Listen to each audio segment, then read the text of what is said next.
Voilà, deuxième invité de ces nuits de la lecture ici à Crespin. Nous sommes avec Camille. Alors, on dit Duez ou Duvez? Duez. Duez? Oui. Duez? Oui. À la belge? À la belge, à la nordique. À la nordique? À la nordiste. Camille Duez. Oui. Voilà. Bienvenue ici au troisième nuit de la lecture, mais c'est la deuxième fois qu'on fait ces nuits de la lecture ici à la médiathèque de Crespin, hein, vraiment dans l'enceinte de la médiathèque. Hein. L'année dernière, c'était la salle des fêtes. Pour un roman policier, nous l'avons ici, Désigné coupable. Alors dites-nous tout, Camille. Tout d'abord, est-ce votre premier roman et qui êtes-vous exactement, Camille Duez? Alors oui, c'est mon premier roman. Je n'aurais jamais imaginé écrire un livre. J'étais nulle en français. Je pense que les profs de français seraient assez impressionnés de cette histoire-là. Et j'ai écrit ce roman parce que cette histoire m'est tombée dessus. Vraiment, j'ai voulu rendre hommage, j'ai voulu mettre la lumière sur... Alors justement, pourquoi cette histoire vous êtes tombée dessus? Comme vous dites, elle vous est tombée dessus, mais expliquez-nous un petit peu. En fait, depuis que je suis toute petite, j'ai passé beaucoup de temps avec mes grands-parents et j'ai toujours entendu ma grand-mère dire « Toi, t'as de la chance, t'as des parents, moi, j'ai jamais eu de parents. » Et cette phrase, vraiment, quand j'étais petite, je me disais « Mais c'est super triste, c'est horrible. » Et donc, on n'a jamais trop parlé. Et puis, juste après le Covid, ma grand-mère me dit qu'elle a retrouvé sa sœur biologique quand elle avait 60 ans. Aujourd'hui, elle en a 85. Et elle me dit « Mais j'aimerais bien aller voir ma sœur biologique, j'aimerais bien que tu m'emmènes. » En plus, elle sait y faire. Elle me dit « Parce que peut-être qu'à la prochaine fois, elle sera morte. » Je dis « Ok, je vais t'emmener, mamie. » Et donc, du coup, je l'emmène. Et à ce déjeuner-là, elles disent toutes les deux « Oui, tu sais, il y a eu un meurtre. Notre père, il a été en prison, etc. » Et je me dis « Mais c'est quoi cette histoire ?» Donc en fait, ma grand-mère a été retirée à sa famille quand elle avait 7 ans, sans explication. Elle n'a jamais su ce qui s'est passé. Et à ce déjeuner-là, j'ai le premier élément qui me dit « Ah bah, a priori, ça serait en 1950, quelque chose comme ça. » Et donc j'ai, en cachette, écrit à La Voix du Nord, essayé de trouver des informations pour savoir il s'est passé quoi en 1950 avec ce nom de famille-là. Et alors j'ai trouvé, La Voix du Nord m'a trouvé 3 articles de presse qui parlaient effectivement d'un crime à Saint-Angoël, donc de là où venait ma grand-mère, donc j'ai assez vite fait le lien. Et à partir de ces articles-là, j'ai une date précise, j'ai remonté via les archives pour avoir le dossier judiciaire de cette histoire. Et donc je suis allée, j'ai dû prouver que j'avais un lien de parenté avec mon arrière-grand-père du coup. Et une fois que j'ai eu tous ces éléments-là, je me suis pointée aux archives et je leur ai dit voilà, j'aimerais avoir ce dossier judiciaire. Et ils me l'ont remonté du coup. Je suis la première personne à l'avoir ouvert. Et je suis tombée sur un dossier judiciaire de 2500 pages, tout écrit à la main, avec des témoignages, des contre-témoignages, des personnages improbables. Et je pensais passer 10 minutes là-bas, regarder un résumé, et pas du tout. J'ai passé vraiment 7 heures à faire des photos de chacune des pages pour pouvoir essayer de comprendre ce qui s'est passé. Et c'est tiré d'une histoire vraie. Voilà. Et en rentrant chez moi, j'ai affiché toutes ces photos. Mon mur de mon appart parisien, donc petit appart parisien, est devenu comme une scène de crime avec des photos. Il y avait les photos du crime, il y avait les premiers rapports balistiques. C'est Cold case. Exactement. Tout premier rapport balistique. Il n'y a pas de test ADN à l'époque, c'est que des on-dit, donc j'ai pris tous les éléments. Et quand j'ai eu moi mon avis sur cette histoire, je me suis dit mais je ne peux pas la laisser, donc j'ai écrit mon roman. Donc je racontais quand même à mamie ce que je trouvais. Et j'ai écrit le roman par contre en cachette. Oui, mamie est là. Hein. Ouais. J'ai écrit le roman en cachette et puis un jour je suis arrivée, je dis tiens mamie, l'histoire c'est ça. Alors, là j'ai Camille, hein, j'ai Paulette qui est juste en face de moi. Effectivement, ça a dû être aussi un choc pour Paulette, je pense, de découvrir cette histoire. Elle avait très peu d'éléments, très peu d'éléments. Et en fait, c'est une autre génération, et une génération qui se disait mais que vont penser les voisins si on sait mon histoire? Voilà. Qu'est-ce qu'on va dire? Et en fait, nous, notre génération, moi, ma génération, je fais partie de cette génération des réseaux sociaux, on expose notre vie, on s'en fiche. Et je me disais, mais non, c'est la victime, il n'y a aucune raison d'avoir honte, et au contraire. Et là où je suis contente de ce roman, c'est que de cette histoire dont on parlait jamais, et qui même pour moi était un peu difficile à porter, de me dire, mais moi j'ai une famille super et tout, et ma grand-mère n'a pas eu cette chance-là. Et en fait, maintenant, c'est devenu une force. C'est-à-dire que maintenant, elle se balade avec son roman partout. Et elle le fait dédicacer. Paulette est célèbre. Hein. Et ouais, et même pour mes amis, tout le monde connaît Mamie Paulette, tout mon réseau à BFM, tout le monde connaît Mamie Paulette. Dans ce roman, Désigné coupable, tout commence chez deux frères qui sont des bouchers. Enfin, il y en a un qui est boucher et l'autre est quincaillier. Mais c'est le même, voilà, c'est la même, on va dire, la même structure. La même structure. Alors, ça a lieu à Mazingarbe, voilà, hein, si je ne dis pas de bêtises. Et la boucherie existe encore. Et la boucherie existe encore. Alors, justement, le boucher, hein, voilà, le boucher est attaqué par des bandits. Voilà. Au domicile, alors, il est attaqué au domicile, alors je vous explique. Le boucher ferme ses volets, hein, tac, tac. Il s'en va dans la deuxième partie de la structure qui est tenue par son frère, hein, voilà, qui est quincaillier. Et ils ont un petit peu, voilà, les deux frères, en fin de journée, hein, voilà, ils se racontent leurs histoires. Autour d'un verre de vin, on est dans le Nord. Et un peu de charcuterie. Un peu de charcuterie. Et un peu de charcuterie. Et soudain surgit deux bandits. Exactement. Qui sont-ils? Que se passe-t-il? On ne sait pas. Mais en tout cas, ce qu'on est conscient de par votre description, parce que là on était parti de cold case, mais là on est carrément vraiment dans une histoire un petit peu à la Tom Cruise, hein, où effectivement ça canarde à plus savoir quoi en faire. Et effectivement, le boucher, enfin, c'est ça. Hein. C'est le quincaillier. C'est le quincaillier, pardon. Ouais. Le quincaillier est touché par une balle, hein, il s'effondre. Et puis, ben, c'est le drame. Hein. Voilà, on apprend qu'il est décédé. Et effectivement, son frère est terrorisé. Enfin, il est complètement paniqué, puisqu'il se dit, mais que se passe-t-il et voilà, ça part d'un fait divers qui pourrait paraître anodin. Et qui, d'un seul coup, va un petit peu partir voilà, dans un domaine bien précis. Alors on est avec Madeleine et Oswald à Saint-Angoël. Exactement. Dans une famille. Alors expliquez-nous un petit peu qui sont ces gens, hein, puisque quand on dit Saint-Angoël, quand on dit Pas-de-Calais, quand on dit Nord, on parle effectivement des mineurs de fond. Exactement. Quelle est donc cette famille de mineurs de fond? En fait, c'est une famille, mais complètement traditionnelle. Il y en avait, mais des milliers à cette époque-là. On est à la Cité 10, ce sont des grands... tout le monde a la même structure de maison, c'est les mines qui payent le chauffage, ils attendent désespérément leur quinzaine pour pouvoir finir leur fin de mois. Enfin, c'est vraiment un univers qui est commun au Nord-Pas-de-Calais. Et cette pauvre famille, pour arrondir les fins de mois, ils hébergent un jeune homme. Et ce jeune homme, du coup, au lieu d'aller dans des grands dortoirs qu'on réservait à l'époque pour les travailleurs, il est chez eux, avec cette famille. Il y a une chambre pour les filles, une chambre pour les garçons. Les toilettes sont à l'extérieur. D'ailleurs, ça n'est plus le cas depuis très peu de temps là-bas. Et je trouve ça incroyable. Et ce qui est incroyable, c'est la description que vous faites de Oswald et de Madeleine et de cette vie des mineurs de fond à cette époque-là. Parce que dans Désigné coupable, certes c'est un roman, mais alors vous allez apprendre, si vous voulez connaître ce qu'est la vie des mineurs de fond et surtout ce qu'était la vie à cette époque, vous avez le roman parfait pour en même temps avoir une mine d'informations, c'est le cas de le dire, sur toute cette aventure et sur toute cette histoire qui a fait la gloire économique de la France, pas du Nord-Pas-de-Calais, de la France. Et alors effectivement, la vie de mineur, c'est le charbon, charbon livré. Vous parlez aussi des maisons, vous détaillez beaucoup les maisons, hein, les fameux napperons, Paulette, les napperons en dentelle. Là, je vois ma grand-mère du côté maternel, etc. Effectivement, moi j'ai connu un petit peu ça, mais du côté, non pas mineur de fond, mais sidérurgie. C'était à peu près la même chose. C'était lié. Hein. C'était lié. Et on apprend aussi, effectivement, et ça fera plaisir aux Crépinois, à l'époque, il y avait des colombophiles. Voilà. Hein, on connaît ici la Société des Franqueurs, les colombophiles locaux.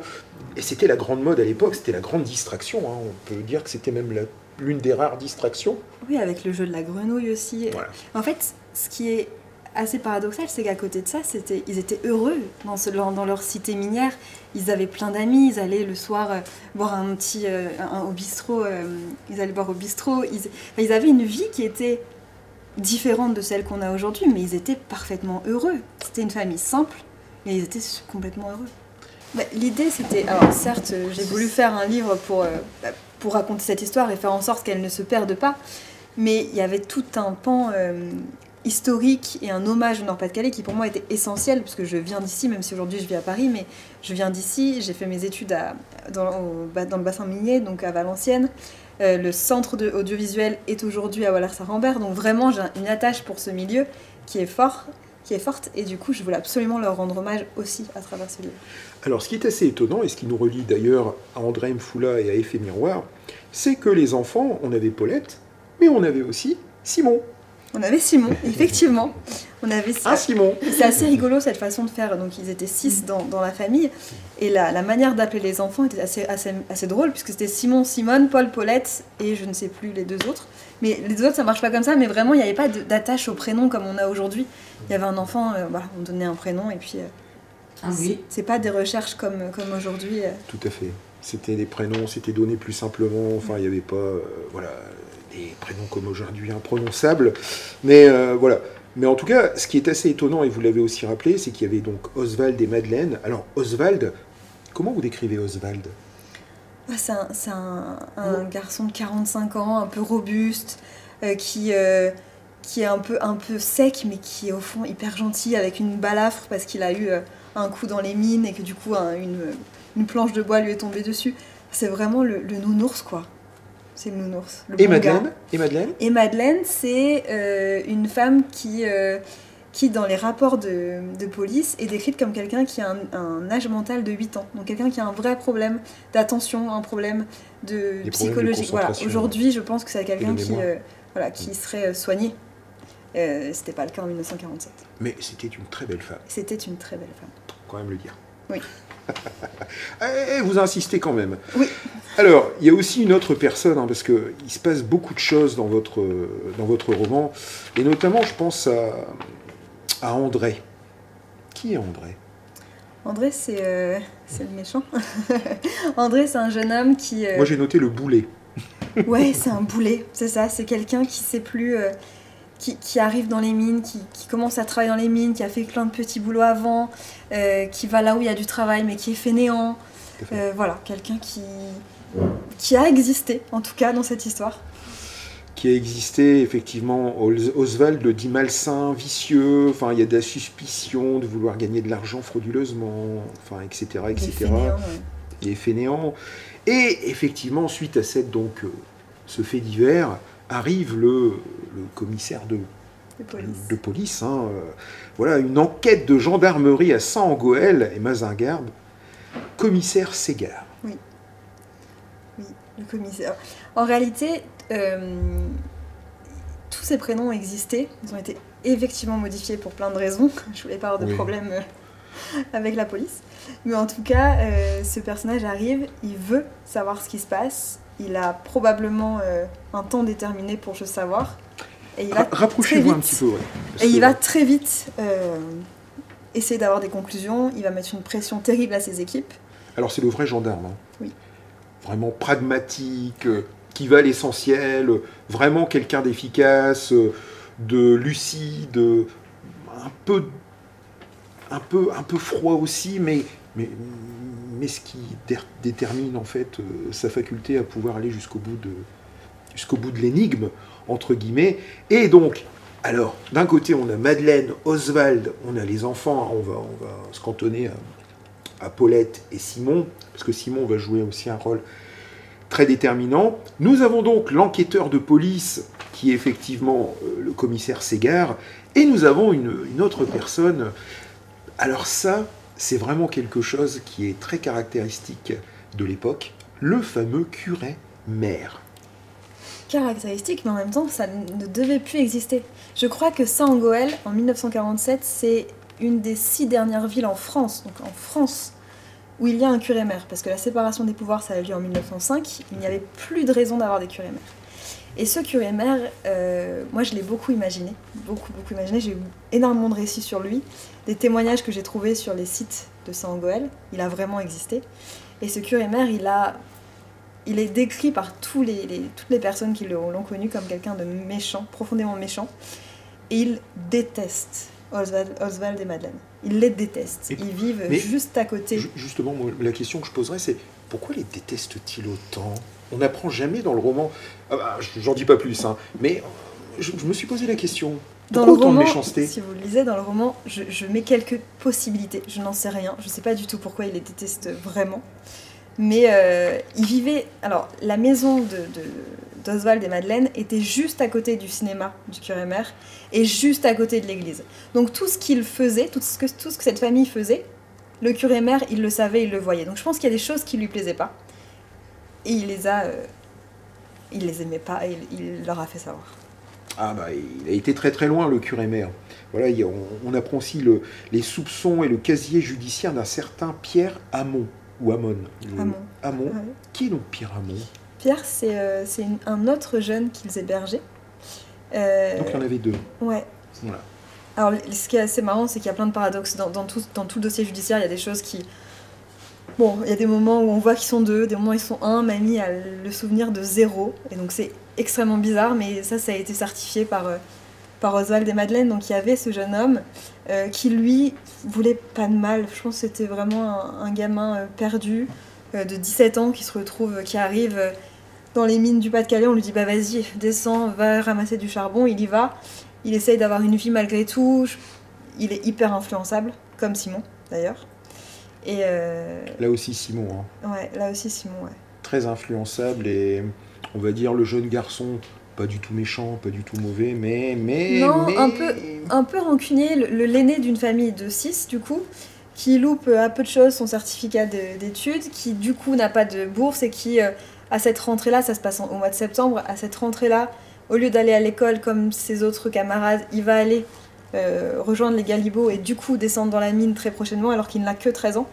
Et ce gamin, il est jaloux, il sait plus comment faire, il a peur du noir, il va se retrouver très bientôt dans la mine, il a peur du bruit.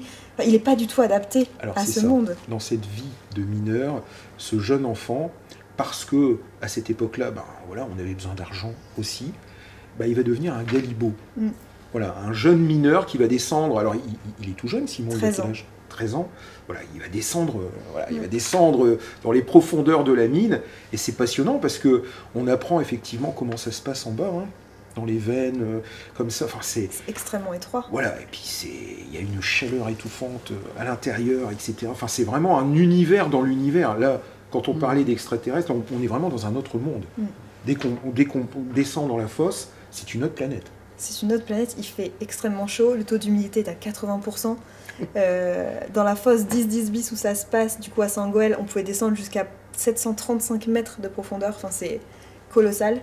Et ce pauvre gamin, il a tout sauf envie d'y aller en fait. Exactement. Je pense comme tout, une grosse partie quand même des mineurs à l'époque où il fallait, voilà, c'était de père en fils et c'était comme ça en fait. Et c'était comme ça. Alors c'est ça qui est bien dit dans votre roman, comme vous dites, c'était comme ça. Parce que là où on parlait de pudeur avec André, et ben là il y avait une pudeur aussi, c'est-à-dire que là il n'était pas question de dire non.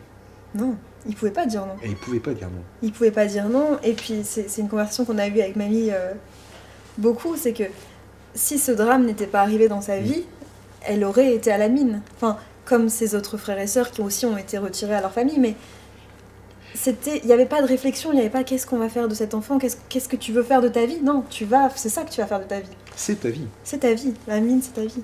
On recoupe toutes les informations et c'est là que notre commissaire va en arriver à la déduction parce que aussi il rencontre le fameux curé-mère qui évidemment lui indique que cette famille... Elle est bizarre. Oswald et Madeleine sont des gens qu'ils n'aiment pas beaucoup, mais en même temps les gens qu'ils accueillent, leurs enfants... ils sont pas, voilà, ils sont étranges. Et ce qui est assez rigolo, c'est que quand même dans les vrais documents, il dit il y a eux, mais il y a eux aussi, histoire de dire bon, je vais pas leur dire que c'est absolument eux. Il dit il y a eux et il y a eux aussi quand même. C'est qu'on parle aussi d'autres personnages comme Mohamed Dartiba et Nouri Djouti. Oui. Du camp d'Aix-Noulette. Oui. Quel est donc ce camp d'Aix-Noulette ? Le camp d'Aix-Noulette, c'est un endroit où les mineurs isolés, parce qu'en fait, l'histoire de la mine, à un moment donné, il n'y avait plus assez de mineurs du Pas-de-Calais. D'où les étrangers. Ils sont allés chercher les Polonais. Les étrangers. Voilà. Les Polonais sont venus. Et ensuite, ils sont allés chercher les gens du nord d'Afrique. Ouais, donc, voilà. Ouais. Et ils sont arrivés. Et comme ils étaient isolés et qu'ils ne venaient pas avec leur famille, au lieu de leur attribuer une maison comme ces familles du Nord, on les mettait dans des dortoirs. Mais que font-ils? Qui sont-ils? Bah, ils sont pas clairs, ces gens-là. Ils sont pas clairs, ils ont des... Et puis surtout, on les interroge. Et puis chacun a sa version et aucune version n'est bonne. Aucune version n'est la même en tout cas. Alors, c'est ça qui est assez absolument hallucinant. C'est-à-dire, ils mettent d'ailleurs beaucoup de temps à retrouver Mohamed Dartiba. Alors par contre, Nouri, Djouti, voilà, l'interrogatoire se passe et effectivement, chacun, alors c'est ça qui est assez absolument stupéfiant, chacun a sa version des faits. Mais chacun a une version des faits qui tient la route. Et c'est là où ça devient compliqué dans cette histoire. C'est-à-dire que, effectivement, c'est un peu une enquête à la Maigret, entre guillemets, mais à la Maigret où chaque emploi du temps, entre guillemets, où chaque dire, tient la route. Ah, c'est complètement. Ça m'a valu du temps pour essayer de comprendre qui a fait quoi. Ah oui, mais justement, c'est surprenant, mais vous l'exprimez bien dans le roman. Et là, je dis vous, parce que, effectivement, là, c'est à l'auteur que je m'adresse, c'est plus à l'ami et au confident, entre guillemets, comme André, c'est vraiment là la romancière. Là, on est vraiment dans le roman policier. Pour ceux qui aiment vraiment les romans policiers, c'est vraiment passionnant. Le grand alibi, c'est qu'en fait, ces deux jeunes ne pouvaient pas être véritablement les tueurs, entre guillemets, suivant leur dire, puisqu'ils étaient au cinéma. Cinéma du Curemer. De l'abbé Laurent, ouais. Et en fait, ce cinéma était en rez-de-chaussée, donc... chacun dit qu'il était au cinéma, chacun a son petit ticket, la guichetière, oui, je les ai vus, etc. Et en même temps, l'abbé, le Curemer, dit qu'il ne les a jamais vus, ni l'un ni l'autre. Et c'est là que ça se complique. C'est là qu'on se dit, mais qu'est-ce que c'est que cette histoire? Qui a tué qui? Mais qu'ont-ils fait ces jeunes? Puisqu'ils sont quand même allés au cinéma, mais sont-ils restés au cinéma? Ils étaient intelligents, hein. Ils étaient intelligents. Oui, très intelligents. Puis surtout... J'allais dire, il y a de la suite dans les idées, mais en même temps, voilà, en tant que lecteur, on est devant chaque page et puis on se dit, mais c'est qui exactement? Et qu'est-ce que vous pouvez nous dire notamment sur les dénonciations, mais surtout sur le rebondissement? Parce qu'il y a un énorme rebondissement dans cette histoire, puisque on apprend que, je crois que c'est André, c'est tous les soupçons maintenant se portent sur André. Voilà, c'est lui, on comprend qu'il se passe telle chose, que tout revient sur son nom. Tout, absolument tout. Et alors, ce qui est assez étonnant, c'est que vous vous dites, ça y est, l'histoire, elle est finie. Mais non. Le roman est fini, ça y est, c'est entériné, c'est André, ça ne peut être que lui. Eh ben non, pas du tout. Pas du tout.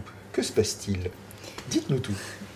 Il se passe que, comme je pense que cette hypothèse n'allait pas trop au Curemer, il fait en sorte de dire, non.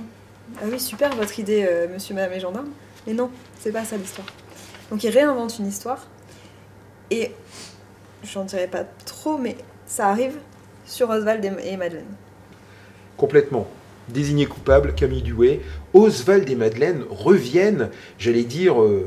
reviennent dans le game, comme on dirait aujourd'hui, reviennent dans le game. Alors pourquoi je dis ça? Je ne vais pas tout dire, mais effectivement, les deux personnages qui sont Madeleine et Oswald, il va se passer un énorme rebondissement à cause d'André, du Curemer. Et effectivement, cette famille simple de mineurs va se retrouver dans un tourbillon de problèmes qui va complètement les submerger, les dépasser. Et c'est là où, sans dire ce qui va réellement se passer, mais c'est là où vraiment, moi j'ai été impressionné. C'est-à-dire que on va se retrouver dans une cour d'assises. Voilà. On va vraiment se retrouver dans une cour d'assises. Et écoutez bien, parce que ça c'est extrêmement important. On va se retrouver dans une cour d'assises avec des enfants qui vont être placés, je suis obligé de le dire, mais à l'assistance publique. Et effectivement, désigné coupable, c'est le titre parfait. Je m'attendais à quelque chose d'un peu plus mièvre, d'un peu plus convenu. Pas du tout. Et quand j'ai appris, puisque je l'ai appris plus tard, que Paulette était en fait cette mamie qui est là devant moi, effectivement, Paulette, venez un peu avec nous encore un petit peu 2 minutes. Dites-nous tout, Paulette. Quand vous avez lu le bouquin, ou quand votre petite fille vous en a parlé, qu'est-ce que vous en avez pensé? Elle m'a demandé si je pouvais faire le bouquin. Et moi, je connaissais, j'ai mis toujours une barrière. Le jour où on m'a enlevé de ma famille, je me suis retrouvée dans une grande pièce. Ouais. Il y avait une pendule. Après, on est transféré dans un autre endroit. Après, on est transféré dans un autre endroit. On est 4. Il y a des dames qui arrivent. Le directeur très gentil, ça m'a fait penser à l'esclavage des Noirs. Oui. Le directeur dit, laquelle vous choisissez? Ça m'a fait penser à ça, ça m'a marqué. Et j'ai toujours mis des barrières en pension, jamais se confier, pas pouvoir avoir de courrier. Et quand l'histoire s'est passée, je suis partie dans cette famille, et cette histoire, je l'ai su avec Camille, elle est passée dans les journaux. Donc je ne comprenais pas, parce que ces gens-là me disaient toujours, tu dis que tu sais rien, tu dis que tu sais rien, parce qu'on allait à l'école, les gens prenaient les journaux, certainement. Donc moi je disais toujours, ben, je ne sais rien. Donc je ne savais rien, j'ai jamais rien parlé. J'ai jamais rien dit, mais j'ai jamais parlé mes enfants, rien. J'ai un fils de 62 ans, il ne connaissait pas mon histoire, il l'a connu avec le livre. J'ai toujours gardé tout en moi. Et lorsque Camille l'a fait, il y a eu comme une délivrance. D'un seul coup, je crois, oui. Je crois que je suis revenue au monde à cette période-là. Et puis alors, ça m'a fait un bien immense. Et alors, ce qui m'a fait le plus plaisir, c'est il y a 15 jours, on est allé à l'endroit où je suis née, et on a rencontré des gens, parce que Camille m'avait dit, l'histoire du maire et du prêtre, je ne sais pas si c'est vraiment vrai. Et on a rencontré des gens, un peu plus jeunes que moi, qui ont certifié que cette histoire-là, c'était vraiment vrai. Donc maintenant, je suis bien. Ah bah, vous êtes bien, et puis... à 85 ans, je suis bien. Et vous avez une petite fille aussi qui a mis en lumière une histoire absolument extraordinaire. Formidable, oui, c'est vrai. Bah, vous pouvez lui faire une grosse baisse, hein, comme on dit. Mais mes petites filles, ma famille, mes enfants, mes petites filles, comme moi, j'ai jamais rien eu, j'ai toujours voulu leur donner une situation. Mes petites filles, je les ai toujours gâtées, je les ai élevées, je les emmenais en vacances 15 jours par an à la mer. Toutes les 4, j'allais chercher les 2 à Toulouse, les ramener, on partait, et elles en gardent de très très bons souvenirs. Une belle revanche. Oui, oui. Moi c'était ça, mes enfants, une situation, du boulot, et ils sont toujours, n'ont jamais redoublé, mes petites filles non plus. Et puis, je suis satisfaite, je suis heureuse. Le reste, vous voyez, bon, j'ai des amis, tout ça. Mais moi, c'était ça qui comptait. Je voyais que ça.